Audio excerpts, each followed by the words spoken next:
Hello students, my name is Abhishek Singh. बेटा पिछले lecture में हम लोग कॉम्प्लेक्स नंबर पढ़ रहे थे। ज्योमेट्री इन कॉम्प्लेक्स नंबर में हम लोग ने कुछ टॉपिक्स पढ़ लिए थे। सर्कल पहचानना सीख लिया था, एलिप्स के बारे में सीख लिया था। सर्कल और एलिप्स के बारे में हम लोग ने पिछली क्लास में सीखा था। आज उसी के बेटा आगे फर्दर स्टार्ट करते हैं। बहुत इंपॉर्टेंट लेक्चर है आज का और लास्ट लेक्चर है बेटा ये कॉम्प्लेक्स नंबर का।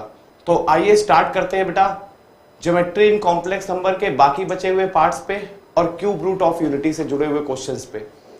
तो स्टार्ट करते हैं बेटा।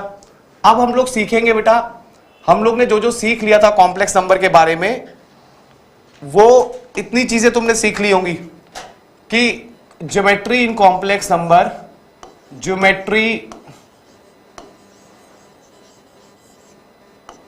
इन complex number, geometry in complex number.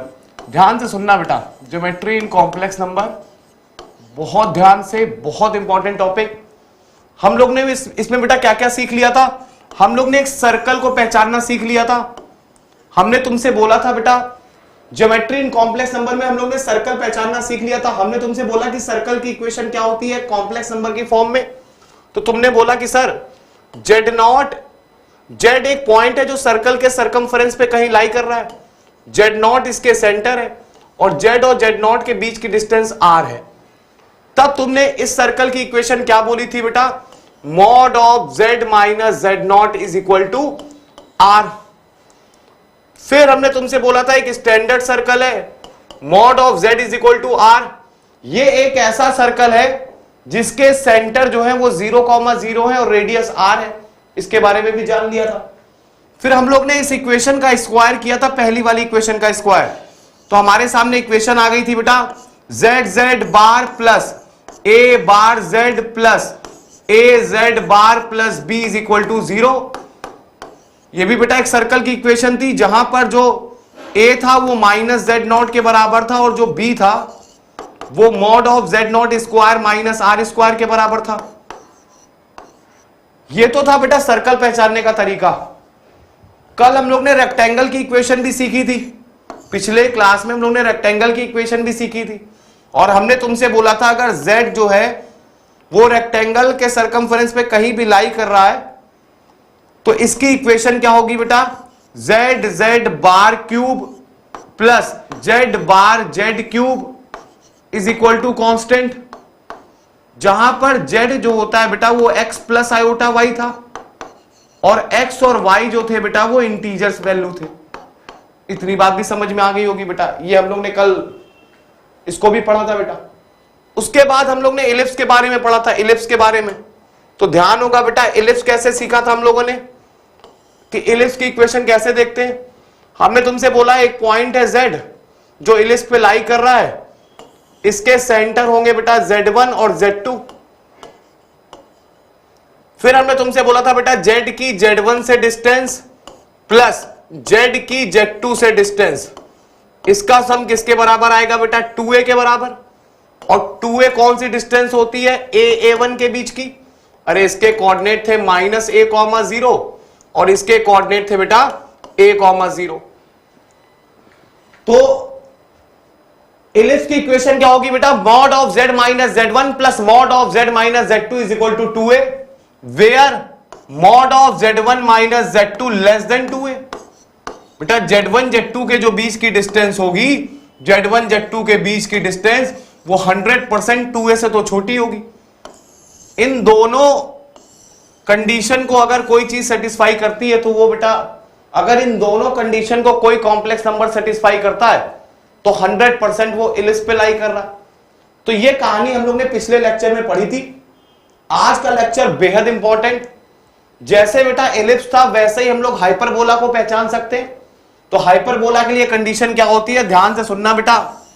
हमने तुमसे बोला कि एक कॉम्प्लेक्स नंबर है z जो कि हाइपरबोला पे कहीं भी लाई कर रहा है।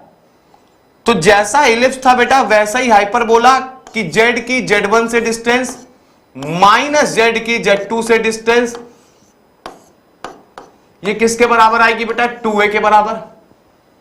और साथ ही साथ Z1 Z2 के जो बीच की डिस्टेंस होगी वो बड़ी होगी बेटा 2a से। याद रखना बेटा 2a यहां पर कौन से पॉइंट होते हैं, ये हो गया बेटा -a,0।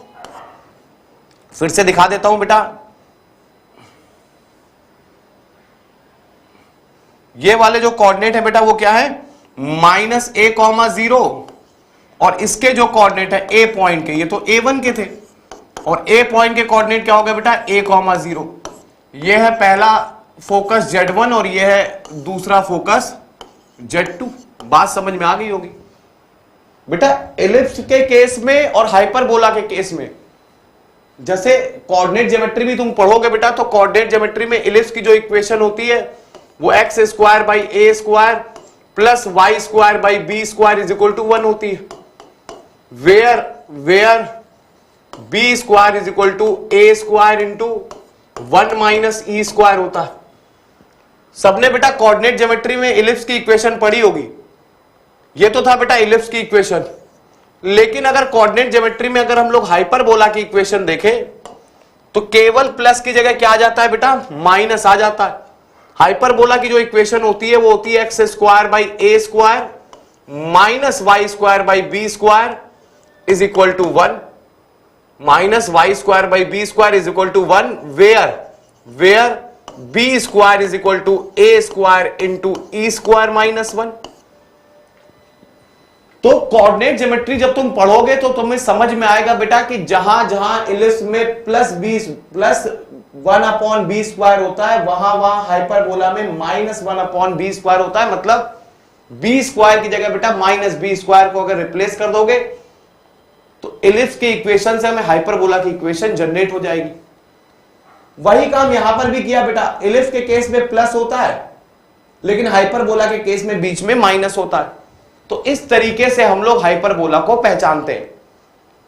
तो कभी भी अगर कॉम्प्लेक्स नंबर किसी हाइपरबोला पे लाई कर रहा है तो उस हाइपरबोला की जो इक्वेशन होगी बेटा mod of z - z1 minus mod of z - z2 = 2a where modulus of z1 - z2 greater than 2a। याद रखना बेटा ये चीज भी। तो हमने बहुत सारी चीजें सीख ली बेटा ज्योमेट्री इन कॉम्प्लेक्स नंबर में। सर्कल सीख लिया, सर्कल के बाद रेक्टेंगल सीख लिया, रेक्टेंगल के बाद बेटा एलिप्स की इक्वेशन देख ली, हाइपरबोला की इक्वेशन देख ली। हाँ स्ट्रेट लाइन बाकी है, बिल्कुल स्ट्रेट लाइन बाकी है बेटा। तो आते हैं अब स्ट्रेट लाइन पे बेटा कि कैसे पहचानेंगे कि कोई कॉम्प्लेक्स नंबर स्ट्रेट लाइन पे लाई कर रहा है। कैसे पहचानेंगे कोई कॉम्प्लेक्स नंबर स्ट्रेट लाइन पे लाई कर रहा है। तो देखो बेटा अगर हम तुमसे बोले कि ये कॉम्प्लेक्स नंबर z है जो कि एक स्ट्रेट लाइन पे लाई कर रहा है तो इसकी इक्वेशन बताइए। तो हम तुम्हें बेटा बिल्कुल छोटे छोटे तरीके स्ट्रेट लाइन के बता देते हैं कि कैसे देख करके बताएं कि हाँ ये कॉम्प्लेक्स नंबर स्ट्रेट लाइन पे है। तो हम तुम्हें 2-3 कंडीशन बता देते हैं बेटा कि सबसे पहली कंडीशन केस नंबर 1, जब भी इक्वेशन इस टाइप की लिखी हो az plus a⁴z plus b = 0, तब बेटा z जो है वो स्ट्रेट लाइन पे लाई करेगा। पहला केस, पहली इक्वेशन जब भी इस टाइप की इक्वेशन दिखे तुम बोल दोगे बेटा कॉम्प्लेक्स नंबर कहां लाई कर रहा है, वो स्ट्रेट लाइन पे लाई कर रहा है। अभी बताएंगे, इसका रीजन भी बताएंगे बेटा सभी का। दूसरी इक्वेशन कभी भी ऐसा दिखे, देखो कभी भी ऐसा दिखे कि tz1 plus 1 minus tz2 = z, z = tz1 plus minus 1 minus t into z2, तब भी तुम बोल दोगे बेटा z कहां लाई कर रहा है, वो एक स्ट्रेट लाइन पे लाई कर रहा है।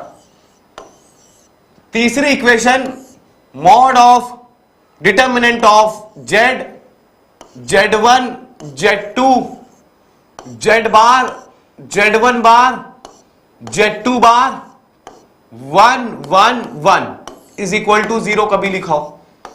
तीसरे केस में भी तुम बोल दोगे बेटा z कहां लाई कर रहा है, वो एक स्ट्रेट लाइन पे लाई कर रहा है। अभी तुम्हारे सामने हमने बेटा ये जो 3 इक्वेशन लिखी है, ये तीनों इक्वेशन जो है वो स्ट्रेट लाइन की है। अच्छा क्यों है स्ट्रेट लाइन की, एक एक करके सुन लेते बेटा, ये सब स्ट्रेट लाइन ही क्यों बना रही है। तो पहले का एक्सप्लेनेशन तो बहुत आसान है बेटा। हमने तुम्हें सर्कल की इक्वेशन बताई थी, अगर याद हो बेटा तो हमने तुम्हें सर्कल की इक्वेशन बताई थी। क्या होती है सर्कल की इक्वेशन? एक सर्कल की इक्वेशन क्या होती है बेटा? तो तुम बोलोगे sir Z Z bar plus A bar Z plus A Z bar plus B is equal to 0, ये एक सर्कल की इक्वेशन है। हमने तुमसे बोला कि सर्कल की इक्वेशन में से जेड जेड बार हटा दो, सर्कल की इक्वेशन में से जेड जेड बार हटा दो, बची हुई इक्वेशन स्ट्रेट लाइन की होगी। तो तुमने बोला सर ऐसा क्यों? हमने बोला कोऑर्डिनेट ज्योमेट्री में तुम पढ़ करके आए थे बेटा, कोऑर्डिनेट ज्योमेट्री में हम लोग पढ़ करके आए थे। क्या पढ़ करके आए थे बेटा? कोऑर्डिनेट ज्योमेट्री में हम लोग ये पढ़ करके आए हैं कि अगर सर्कल के सेंटर जो है वो h कॉमा के है, रेडियस r है और सर्कल के सरकमफेरेंस पर एक पॉइंट P है जिसके कोऑर्डिनेट x कॉमा y है, तो इस सर्कल की इक्वेशन क्या होगी बेटा? तो तुम बोलोगे सर इस सर्कल की इक्वेशन होगी x माइनस एच का whole square plus y minus K का whole square is equal to R square. बिल्कुल सही बात बेटा, दो पॉइंट के बीच की डिस्टेंस का फॉर्मूला तुमने लगा दिया। अरे दो पॉइंट के बीच की डिस्टेंस का formula under root x2 minus x1 का whole square plus y2 minus y1 का होल स्क्वायर। और जब तुमने इसको ओपन किया होगा बेटा, जब तुमने इसको ओपन किया होगा तो देखो किस तरह की फॉर्म आई होगी। जब तुमने इसको ओपन किया होगा बेटा, तो ओपन करोगे तो बेटा कुछ इस तरह की फॉर्म आएगी। देखो X square plus H square minus 2hx plus Y square plus K square, Y square plus K square minus 2ky minus R square बराबर 0। इस टाइप की एक फॉर्म आ गई तुम्हारे सामने। अरे हम लोग के सामने इस टाइप की फॉर्म आ गई बेटा। अब हमने तुमसे बोला बेटा अगर इस तरह की फॉर्म आ गई तो तुम एक काम करो, इसको इस तरीके से ना याद करके इस तरीके से याद कर लो बेटा, x square plus Y square plus 2gx plus 2fy plus c is equal to 0। आसान रहेगा बेटा, आसान रहेगा यार। अबे कंपेयर कर दो यार, देखो यहां पर भी X square plus Y square, यहां पर भी X square plus Y square. यहां पर जो बेटा x का कोफिशिएंट है वो 2g है, लेकिन यहां पर जो x का कोफिशिएंट है वो माइनस 2h के बराबर है। इसका मतलब 2g जो होगा वो माइनस 2h के बराबर तुमने कर दिया। इसका मतलब h की वैल्यू जो आई बेटा वो माइनस जी आई। इसी तरीके k की वैल्यू जो आएगी वो बेटा माइनस f के बराबर होगी।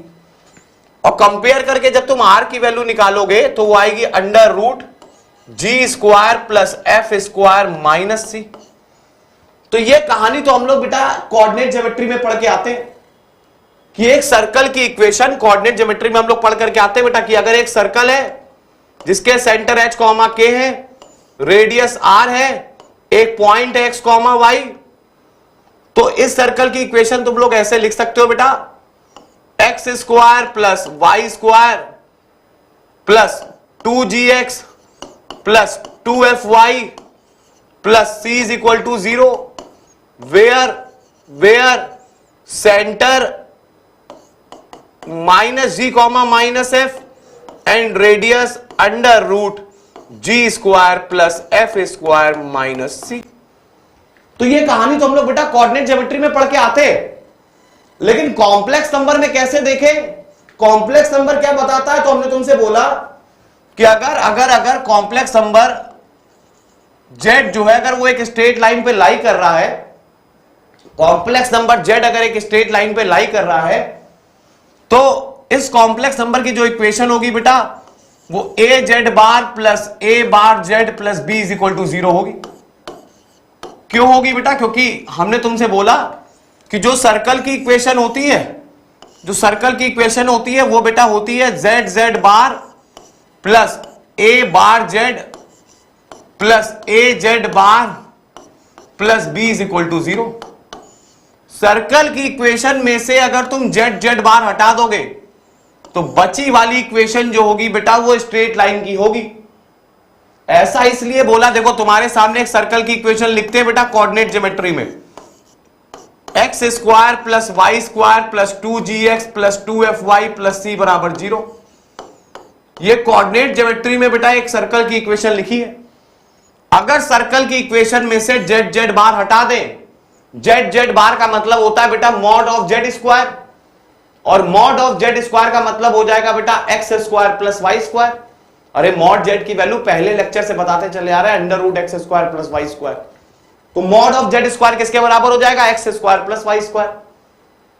तो मॉड ऑफ जेड स्क्वायर किसके बराबर हो जाएगा बेटा? X square plus Y square. Circle की इक्वेशन में से जेड जेड बार हटा दिया, बची इक्वेशन देखो बेटा, ये स्ट्रेट लाइन है, सबको पता है ये ax plus B Y plus C is equal to 0 है। मतलब जो इक्वेशन बची है वो स्ट्रेट लाइन के फॉर्म की बची है, वो स्ट्रेट लाइन के फॉर्म की बची है। तो बहुत बहुत बहुत अच्छे तरीके से तुम्हें यह समझ में आ रहा होगा कि कॉम्प्लेक्स नंबर में जो स्ट्रेट लाइन की इक्वेशन होती है बेटा, वो होती है a Z bar plus A bar Z plus B is equal to 0, where a comma b belongs to constant. ठीक है यार। अच्छा, दूसरी इक्वेशन जो हमने लिखी थी बेटा, दूसरी इक्वेशन जो हमने लिखी थी तुम्हारे सामने, वो ये लिखी थी। सेकंड इक्वेशन सबको दिख रही होगी बेटा, इसका एक्सप्लेनेशन तो बेहद आसान। ये सेकंड इक्वेशन है बेटा, ये भी जेड भी, इसमें भी बेटा स्ट्रेट लाइन पे लाई कर रहा। इसका एक्सप्लेनेशन तो बेहद आसान। कैसे बेटा? हमने तुमसे बोला है कि स्ट्रेट लाइन है, एक कॉम्प्लेक्स नंबर z है जो कि बेटा स्ट्रेट लाइन पे लाई कर रहा, और z1 z2 जो है, z1 z और z2 तीनों स्ट्रेट लाइन पे हैं। और हमने तुमसे बोला कि z जो है वो z1 और z2 को 1 और 1 माइनस t के रेशियो में डिवाइड कर रहा है। z जो है वो z1 और z2 को t रेशियो 1 माइनस t में डिवाइड कर रहा है। तो 10th क्लास से सभी को पता है बेटा, सेक्शन फॉर्मूला सभी को पता है कि z के कोऑर्डिनेट हम लोग कैसे लिखेंगे। z के कोऑर्डिनेट, c के कोऑर्डिनेट कैसे लिखते थे बेटा? mx2 plus nx1 upon m plus n। सबको याद होगा बेटा ये फॉर्मूला। अबे सेक्शन फॉर्मूला तो सभी पढ़ के आए होगे यार, सेक्शन फॉर्मूला 10th क्लास में सभी पढ़ करके आए हो। अगर ये पॉइंट a है, ये पॉइंट b है, ये पॉइंट c है, और m रेशियो n में डिवाइड करता है। a के कोऑर्डिनेट जो है बेटा वो x1 y1 हो, b के कोऑर्डिनेट अगर x2 y2 हो, तो c के कोऑर्डिनेट हम लोग कैसे निकालते हैं बेटा? mx2 plus nx1 upon m plus n comma my2 plus ny1 upon m plus n। सबको याद होगा बेटा। तो वही सेक्शन फॉर्मूला का यूज हमने यहां कर लिया, कॉम्प्लेक्स नंबर में कर लिया। कुछ अलग नहीं है बेटा, कोऑर्डिनेट, ज्योमेट्री, कॉम्प्लेक्स नंबर सब रिलेटेड है, बस वहां एक्स वाई की फॉर्म में लिखते और यहां जेड की फॉर्म में लिखते हैं। तो z इज इक्वल टू क्या हो गया बेटा? tz2 plus 1 minus tz1 upon t plus 1 minus t। t से t कैंसिल हो गया बेटा। तो जो इक्वेशन बची वो तुम्हारे सामने ये बची, z is equal to tz2 plus 1 minus tz1। तो ये भी बेटा एक स्ट्रेट लाइन है, सबको समझ में आ गया होगा कि z1 z और z2 मिलकर के एक स्ट्रेट लाइन पे लाई कर रहे हैं। तो स्ट्रेट लाइन की दो इक्वेशन तुम्हारे सामने पता चल गई। अच्छा, तीसरी इक्वेशन जो हमने तुम्हारे सामने लिखी बेटा, उसका एक्सप्लेनेशन भी यही सुन लेते हैं यार, क्यों जाना इतनी दूर, क्यों जाना इतनी दूर। तो सुनना बेटा, हमने तुमसे बोला कि determinant of z, z1 z2, z bar, z1 bar, z2 bar 1 1 1 is equal to 0। ये भी एक स्ट्रेट लाइन है, ये भी एक स्ट्रेट लाइन है बेटा। क्यों स्ट्रेट लाइन है? z यहां पे कैसे स्ट्रेट लाइन पे लाई कर रहा है? तो तुमने 10th क्लास में बेटा, 10th क्लास में 7.3 एक्सरसाइज में ही पढ़ा होगा area of circle. Area of circle का फॉर्मूला होता था half determinant of x1 x2 x3 y1 y2 y3 1 1 1। और इसी को ओपन करते तो लिखते थे हाफ x1 ब्रैकेट में y2 minus y3 plus x2 bracket में y3 minus y1 plus x3 bracket में y1 minus y2 is equal to 0। अगर ट्रायंगल का एरिया 0 आता है, अगर ट्रायंगल का एरिया तुमने इज इक्वल टू 0 लिख दिया, तो इसका मतलब तीनों पॉइंट कोलिनियर है, तीनों पॉइंट कोलिनियर है। ये बात तो 7.3 एक्सरसाइज में भी तुम 10th क्लास से पढ़ते चले आ रहे हो कि अगर ट्रायंगल का एरिया तुमने निकाला और वो 0 आ गया, तो इसका मतलब क्या हो गया बेटा कि वो तीनों पॉइंट ए बी सी जो थे वो कोलिनियर थे। यहां पर भी वही काम है बेटा, हमने z, z1 और z2 से बनने वाले ट्रायंगल का एरिया निकाला, अगर वो एरिया 0 के बराबर आ गया तो 100% जेड, Z1 और Z2 तीनों स्ट्रेट लाइन पे लाई कर रहे हैं। तो ये तीन इक्वेशनें तुम्हारे सामने हैं जो कि स्ट्रेट लाइन को रिप्रेजेंट कर रही हैं। ज्योमेट्री इन कॉम्प्लेक्स नंबर बहुत बहुत इंपॉर्टेंट टॉपिक है बेटा। तो तुम्हें इक्वेशन देखते ही समझ में आना चाहिए, तब क्वेश्चन तुम्हें आसान लगेंगे। बहुत सारे न्यूमेरिकल डिस्कस होंगे तब तुम्हें समझ में आएगा इन सब का रोल क्या था बेटा। वहां पर तुरंत ये इक्वेशन दी होगी तो हम तुम्हें दिखाएंगे कि अगर t यहां पर, जहां पर t जो है बेटा वो रियल नंबर है, ध्यान रखना इस बात का। अगर t कॉम्प्लेक्स नंबर हो जाएगा तो तब स्ट्रेट लाइन नहीं बनती, तब एक ट्रायंगल बनने लगता है। ये सब बातों का जोर न्यूमेरिकल में करेंगे। तो हम न्यूमेरिकल में बहुत सारी चीजें तुम्हें एक्स्ट्रा चीजें बताएंगे न्यूमेरिकल के अंदर। अभी तो हम लोग थ्योरी पढ़ रहे हैं बेटा सिर्फ। जब न्यूमेरिकल करेंगे तब न्यूमेरिकल से थ्योरी पढ़ेंगे कि हाँ न्यूमेरिकल हमें क्या क्या सिखाता है। तो अगर तुमने सारे लेक्चर कंटिन्यूटी में लिए हैं या आगे चल करके लोगे बेटा, तब तुम्हें समझ में आएगा कितना यूजफुल टॉपिक है ये अपने कैरियर के लिए, अपने आईटी के गोल के लिए। अगर तुमने अपने लिए एक आईटी की सीट सोची है ना, तो इन सब के न्यूमेरिकल तुम्हें करने पड़ेंगे बेटा। बहुत बहुत बहुत इंपॉर्टेंट टॉपिक है। Complex number, permutation, combination, vector, 3D, पूरी कैलकुलस, पूरा कोऑर्डिनेट, यार रियलिटी बहुत इंपॉर्टेंट है। तो अब आगे बढ़ते हैं बेटा। अभी तक हमने तुम्हें ज्योमेट्री इन कॉम्प्लेक्स नंबर में सर्कल बता दिया। सर्कल की तीन इक्वेशन बताई थी, mod of z minus z0 is equal to r। दूसरी बताई थी बेटा mod of z is equal to r। तीसरी बताई थी बेटा z bar plus a bar z plus a z bar plus b is equal to 0, where a is equal to minus z0 and b is equal to mod of z0 square minus r square. अच्छा, उसके बाद हमने तुम्हें क्या बताया बेटा, rectangle की equation. उसके बाद हमने तुम्हें एलिप्स की इक्वेशन, फिर हाइपरबोला की इक्वेशन। अब ये तीन स्ट्रेट लाइन की इक्वेशन है। अब सुनते हैं बेटा, आगे सुनते हैं। तो सभी बच्चे बेटा एक काम करो, नोट 1 और नोट 2 डाल लो बेटा अपनी कॉपी में। अलग पेज पे डालना, अलग पेज पे डालना बेटा नोट 1 और नोट 2, क्योंकि ये बेहद इंपॉर्टेंट है। 1 मिनट का समय तुम्हें फिर से दे रहे हैं बेटा, ताकि तुम पिछला वाला पूरा देख सको। जल्दी से इसको देखो बेटा।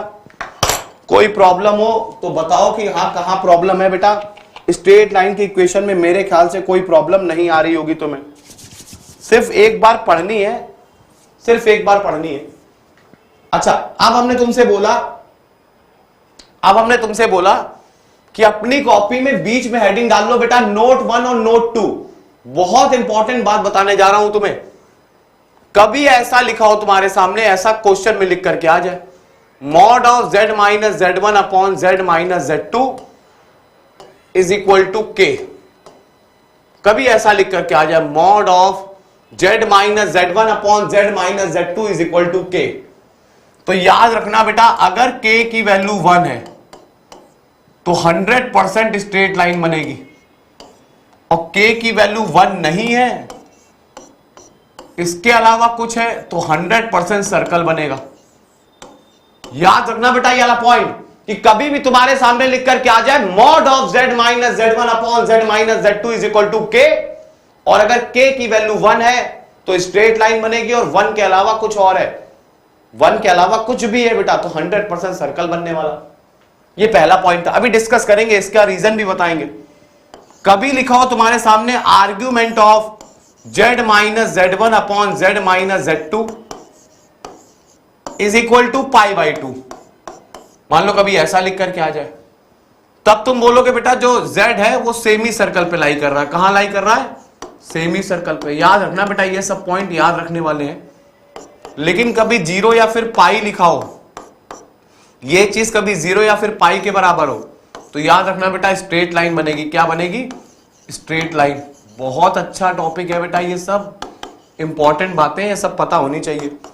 और कुछ भी लिखा हो इसके अलावा, pi by 3, pi by 6, pi by 8, कुछ भी लिखा हो, तब बनेगा segment of a circle. Segment of a circle. तो याद रखना बेटा ये तीनों पॉइंट भी और ये दो नोट भी। नोट 1, नोट 2 तुम्हें लर्न होने चाहिए। एक क्वेश्चन मेंस में बहुत बार इनसे रिलेटेड पूछा जाएगा बेटा, या पूछा गया है पिछले एग्जामों में। Mod of z minus z1 upon z minus z2 is equal to k, और k की वैल्यू अगर 1 है तो 100% स्ट्रेट लाइन बनेगी, लेकिन अगर 1 नहीं है, इसके अलावा कुछ भी है, तो सर्कल बनेगा। और कभी भी ऐसा दिया argument of z minus z1 upon z minus z2 is equal to pi by 2, तब सेमी सर्कल बनेगा बेटा। 0 या पाई दे रखा होगा तब स्ट्रेट लाइन बनेगी, पाई बाई 3 दे रखा होगा तो तब हमारे पास सेगमेंट ऑफ अ सर्कल बनेगा। इसका रीजन सुन लेते हैं बेटा, इसका रीजन सुन लेते हैं। आज थ्योरी कॉम्प्लेक्स नंबर की खत्म कर देंगे पूरी की पूरी। तो अब सुनना बेटा, तो पहले वाले नोट का अगर हम तुम्हें रीजन दें, पहले वाले नोट का अगर हम तुम्हें रीजन दें तो सुनना। हमने तुमसे बोला कि तुम्हारे सामने लिखा था mod of z minus z1 upon z minus z2 is equal to k, और अगर k की वैल्यू 1 हो गई तो स्ट्रेट लाइन बनेगी। अब देखो क्यों स्ट्रेट लाइन बनेगी बेटा, ये इक्वेशन स्ट्रेट लाइन की है, क्यों? अच्छा, मॉड हमने तुम्हें पहले भी बताया था बेटा कि मॉड जो होते हैं वो डिवाइड के केस में अलग अलग डिस्ट्रीब्यूट हो जाते हैं।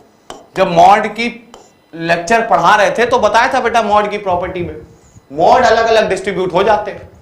अच्छा, इसको देख करके तुम्हें समझ में आ रहा होगा कि अगर हम इसको उधर ले जाएं तो ये क्या लिखा हुआ है बेटा, ऐसा लिखा है, हाँ या ना?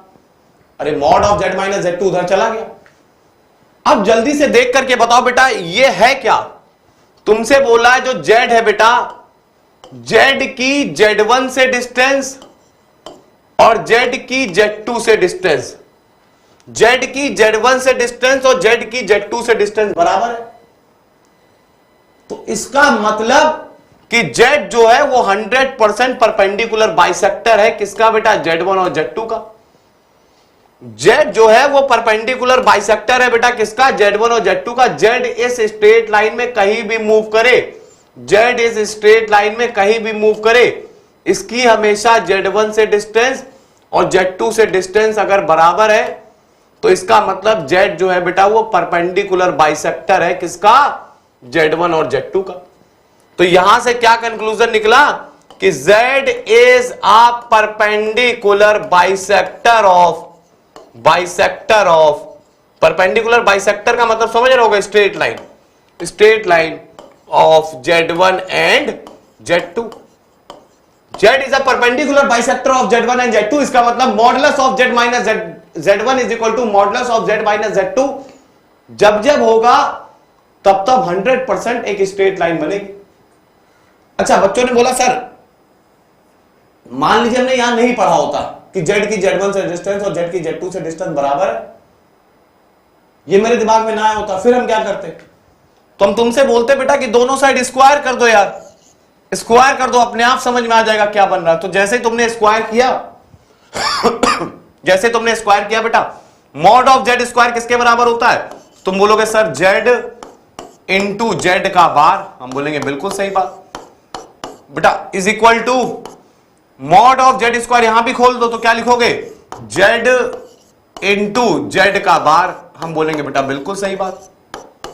अच्छा, जरा मल्टीप्लाई कराओ तो z बार इधर भी आएगा और 3 टर्म और लिखे होंगे इसके साथ।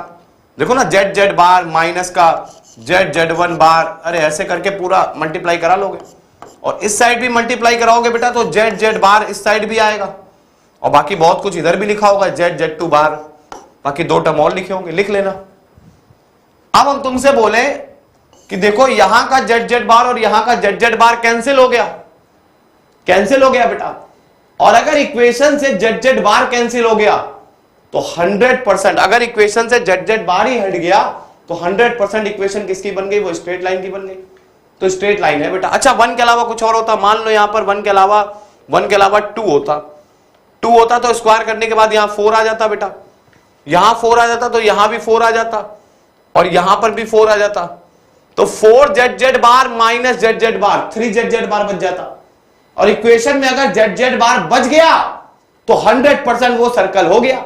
बात समझ में आ गई कि यार कितना आसान, रियली बहुत आसान ये सब मैटर अगर तुम्हें समझ में आता होगा। पहले वाले नोट का एक्सप्लेनेशन मिल गया होगा बेटा तुम्हारे सामने, ये बात तुम्हें क्लियर हो चुकी होगी कि mod of z minus z1 upon z minus z2 is equal to k। k की वैल्यू 1 है, इसका मतलब z बार वाला कोफिशिएंट हट चुका है बेटा, स्ट्रेट लाइन बन गई। लेकिन अगर k की वैल्यू 1 के अलावा कुछ और है, इसका मतलब इक्वेशन में z बार बचा है, और इक्वेशन में z बार बचा है तो वो बेटा 100% सर्कल है। तो तब बेटा अगर k is not equal to 1 तब z जो है वो एक सर्कल पे लाई करेगा। अगली स्टेटमेंट पे आ जाते हैं बेटा, argument of z minus z1 upon z minus z2। अच्छा इसका मतलब क्या है? तो साफ समझ में आ रहा है बेटा कि आर्ग्यूमेंट, और आर्ग्यूमेंट का मतलब एंगल होता है। किसके किसके बीच का एंगल? z z1 और z z2 के बीच का एंगल। z z1 और z z2 के बीच का एंगल। कभी भी तुम्हारे सामने ऐसा लिखो argument of z minus z1 upon z minus z2, तो उसका मतलब होता है बेटा z z1 और z z2 के बीच का एंगल। अगर वो π/2 है, अगर ये π/2 है तो 100% सेमी सर्कल बनेगा।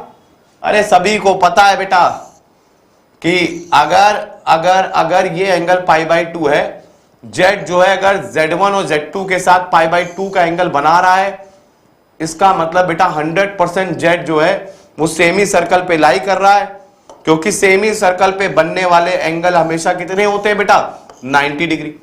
सेमी सर्कल पे बना एंगल 90 डिग्री का होता है, तो अगर हर बार z जो है वो z1 और z2 के साथ π/2 का एंगल बना रहा है, तब तुम्हें 9th और 10th में पढ़ी हुई एक थ्योरम याद आती होगी बेटा, सेमी सर्कल पे बना एंगल 90 डिग्री का होता है। सभी को पता है बेटा कि अगर कभी भी सेमी सर्कल बन रहा है तो सेमी सर्कल पे बना एंगल कितने डिग्री का होता है? 90।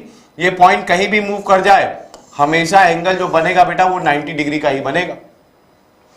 तो ये बात तो क्लियर हो गई होगी बेटा। अच्छा, 0 या पाई बनाए, इसका मतलब देखो z की z1 से और z का z2 से अगर एंगल जो है वो 0 हो जाए या फिर पाई हो जाए, तो इसका मतलब ये तीनों स्ट्रेट लाइन में होंगे। बात सही था बेटा, स्ट्रेट लाइन बना रहे थे। अच्छा कुछ और हो जाए, π/3 हो जाए, π/8 हो जाए या कुछ और हो जाए, तब तुमने एक थ्योरम तो ये भी पढ़ी होगी कि सर्कल के सेंटर पे बना एंगल डबल होता है बेटा सरकमफ्रेंस के बने एंगल का। अगर मान लो जैसे ये π/3 है तो ये बेटा 2π/3 हो गया। सबको ये फिगर तो ध्यान होगा, बचपन में पढ़ा होगा बेटा, 9th क्लास में भी पढ़ा होगा।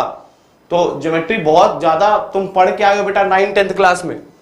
तो अगर हम तुमसे बोले कि अगर ये z1 है और ये z2 पॉइंट है और ये पॉइंट z है, तो अगर ये π/3 एंगल बना रहे हैं तो इसका मतलब z z1 और z2 जो है वो बेटा सेगमेंट ऑफ अ सर्कल है। बात समझ में आती है कि सेगमेंट ऑफ अ सर्कल है, सेगमेंट ऑफ अ सर्कल। तो इतनी कहानी तुम्हारे सामने है बेटा, ये दोनों पॉइंट का एक्सप्लेनेशन तुम्हारे सामने रहा। बहुत इंपॉर्टेंट है ये सब, इसके बिना बेटा कॉम्प्लेक्स नंबर में तुम्हें कुछ नहीं समझ में आएगा, ये भी बता दे बेटा। तो अब आ जाते हैं बेटा नेक्स्ट उस पे। अब हम लोग ने क्या क्या सीख लिया बेटा ज्योमेट्री में? ज्योमेट्री में हमने परपेंडिकुलर बाइसेक्टर की इक्वेशन सीख ली, स्ट्रेट लाइन की सीख ली, सर्कल की सीख ली, रेक्टेंगल की सीख ली, इलिप्स की सीख ली, हाइपरबोला की सीख ली। अरे काफी कुछ चीजें सीख ली, काफी है इतना बेटा, इतना काफी है तुम्हारी सोच को बढ़ाने की। रियलिटी इतनी बातें काफी है। जब न्यूमेरिकल्स करेंगे तब देखोगे सारे न्यूमेरिकल इन्हीं से आए हुए हैं बेटा एग्जाम्स में। तो अब देखते हैं हम लोग, अब हेडिंग डाल लो बेटा cube root of unity. Cube root of unity बहुत important topic, cube root of unity, cube roots of unity. Heading डाल लो बेटा अपनी कॉपी में क्यूब रूट ऑफ यूनिटी। बहुत important topic cube root of unity, really बहुत important topic.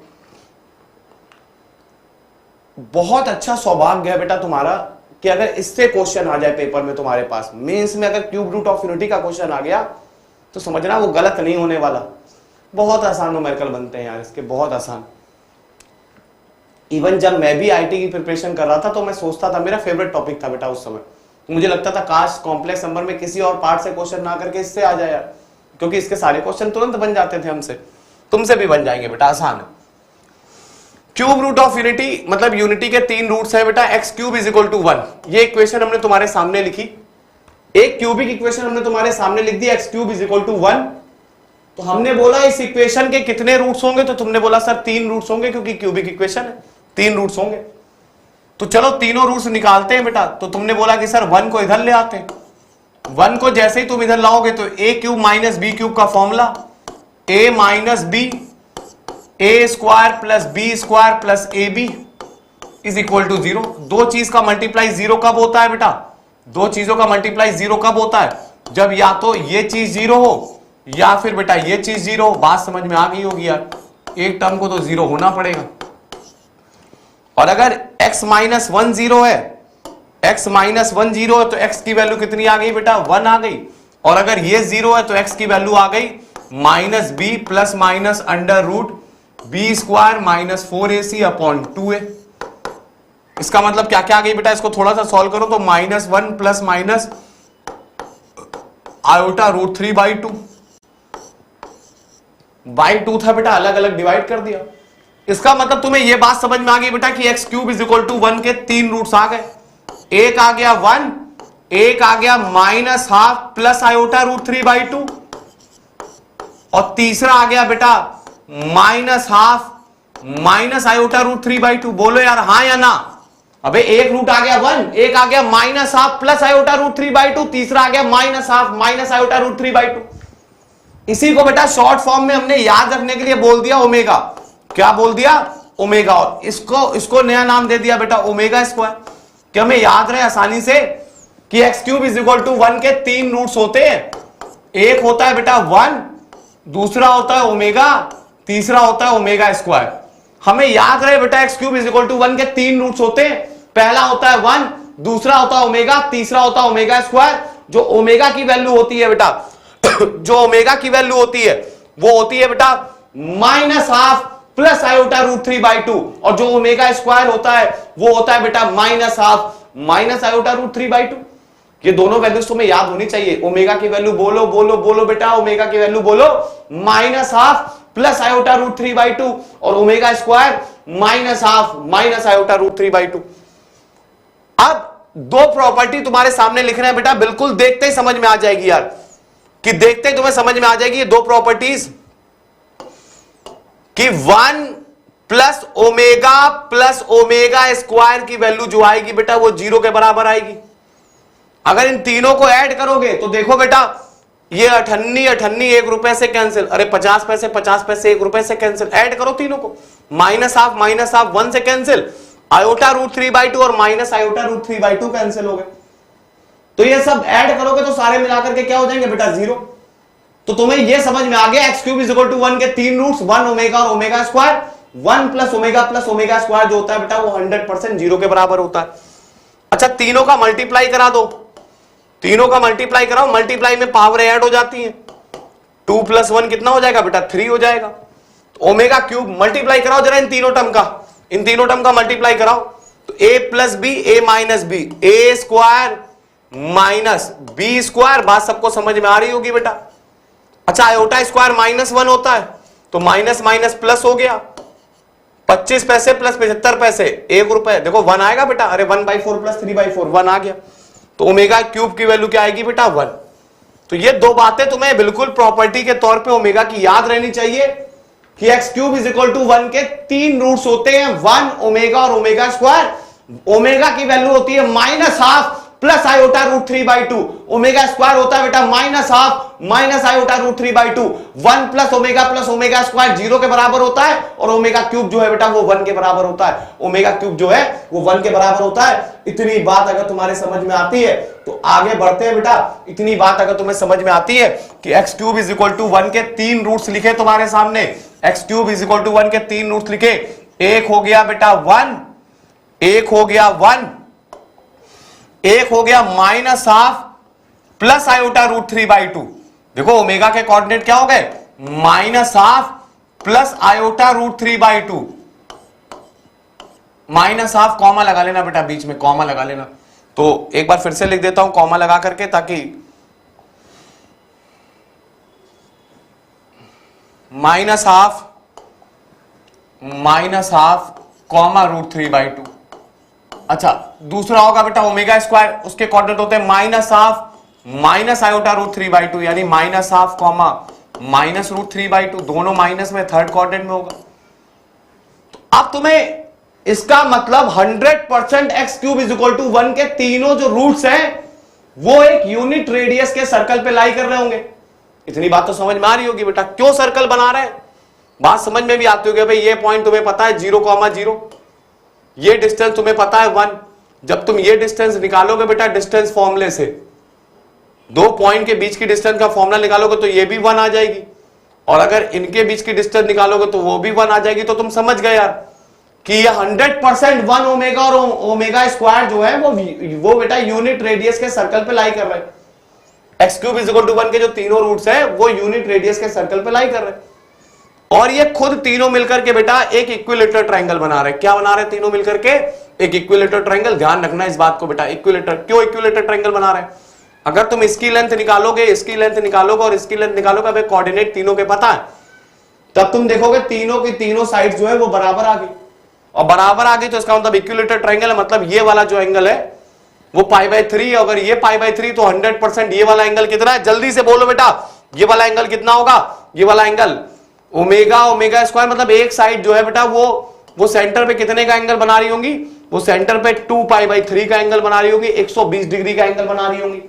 अगर ये 60 है, सरकमफ्रेंस पे अगर 60 डिग्री का एंगल बना, ये वाला एंगल अगर 60 है, तो बेटा सेंटर पे जो बनेगा वो 120 का बनेगा। सबको ये थ्योरम पहले से पता है। तो ये तो था बेटा 3 रूट्स के लिए सारी चीजें कि 1 + ओमेगा स्क्वायर जो होगा वो 0 के बराबर होगा, और ओमेगा³ यानी मल्टीप्लाई जब कराओगे तीनों का तो वो 100% 1 के बराबर आएगा। तो ये तो था बेटा 3 चीजों के लिए। अच्छा, अगर हम तुमसे बोलते हैं x की पावर 4 = 1, इसके कितने रूट्स होंगे? तो तुमने बोला सर इसके 4 रूट्स होंगे। हम पूछे कौन कौन से, तो तुमने एग्जैक्ट ना बताकर तुमने बोला सर एक 1 होगा, एक अल्फा होगा, एक अल्फा स्क्वायर होगा, एक अल्फा³ होगा। क्यूबिक के लिए बेटा ओमेगा नाम देते हैं और बाकी सभी के लिए अल्फा नाम दे देते हैं। क्यूबिक के लिए हम लोग ओमेगा नाम देते हैं, क्यूबिक के लिए ओमेगा नाम देते हैं, और बाकी सभी के लिए अल्फा नाम देते हैं, बाकी सभी के लिए अल्फा नाम देते हैं। तो x की पावर 4 = 1 के 4 रूट्स हो गए, 1 अल्फा, अल्फा स्क्वायर और अल्फा³। हम तुमसे बोले कि 1 + अल्फा + अल्फा स्क्वायर + अल्फा³, तो जैसे हमने तुम्हें बेटा क्यूबिक के लिए बताया था इन तीनों का सम 0, तो इन चारों का 0, और इन चारों का जो प्रोडक्ट होगा वो याद रखना बेटा +1 ना होने, +1 नहीं होगा बेटा इस बार होगा -1। क्यों होगा -1? अभी रीजन भी बता देते हैं बेटा। जब भी क्यूब हो, मतलब पावर 3 हो, x की पावर 3 हो, तो उनके रूट्स का जो मल्टीप्लाई होता है बेटा वो 100% 1 आता है।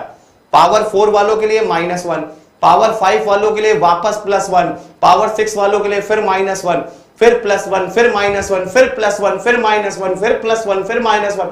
अल्टरनेट चलता रहेगा बेटा, अल्टरनेट चलता रहेगा। क्यों -1 क्यों होता है उसका रीजन भी सुन लो बेटा। तुमने बोला सर x की पावर 4 = 1 के 4 रूट्स होंगे, हमने बोला बिल्कुल होंगे। तुमने बोला सर हम तो चारों रूट जानते हैं, हम क्यों लिखे अल्फा के टर्म में? हम तो चारों रूट जानते हैं, एक 1 होगा, हम बोलेंगे बिल्कुल होगा, एक -1 होगा, बिल्कुल होगा। अबे -1 भी सेटिस्फाई कर रहा है इसको, -1 डालो x की जगह। एक होगा बेटा आयोटा, बिल्कुल आयोटा भी सेटिस्फाई कर रहा है, आयोटा की पावर 4 1 होती है। और चौथा होगा बेटा आयोटा, बोलो माइनस आयोटा की पावर 4 करोगे तब भी 1 आएगा। तो इसका मतलब इसके चारों रूट्स तुम्हें पता चल गए, एक 1 पता चल गया, एक -1 पता चल गया, एक आयोटा पता चल गया, एक माइनस आयोटा पता चल गया। तो इसका मतलब 100% ये भी यूनिट रेडियस के सर्कल पे लाई करेंगे, और जो ये बनाएंगे मिलकर के स्क्वायर, और जो बेटा सेंटर पे एंगल बनेगा वो 2π/3 का ना बन के इस बार 2π/4, 2π/4 यानी π/2 का बनेगा। बात समझ में आ रही होगी बेटा, 2π/4 यानी π/2 का बनेगा, π/2 का बनेगा। तो जैसे बेटा पावर 4 के लिए लिखा है वैसे पावर 5 के लिए भी लिख सकते हो। अगर हम पूछे x की पावर 5 = 1 के, तो तुमने बोला 5 रूट्स होंगे, 1 अल्फा, अल्फा स्क्वायर, अल्फा³ और अल्फा की पावर 4, और 1 + अल्फा + अल्फा स्क्वायर + अल्फा³ + अल्फा की पावर 4 की वैल्यू 0 आएगी। और इन सब का जो प्रोडक्ट होगा बेटा, प्रोडक्ट होगा, जल्दी से बोलो क्या होगा?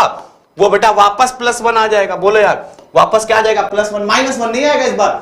हमने तुम्हें बताया 3 के लिए ओमेगा³ वाले के लिए 1, पावर 4 के लिए फिर -1, 5 के लिए फिर ऑटोमेटिक 1, अगर पावर 6 का देखते तो -1।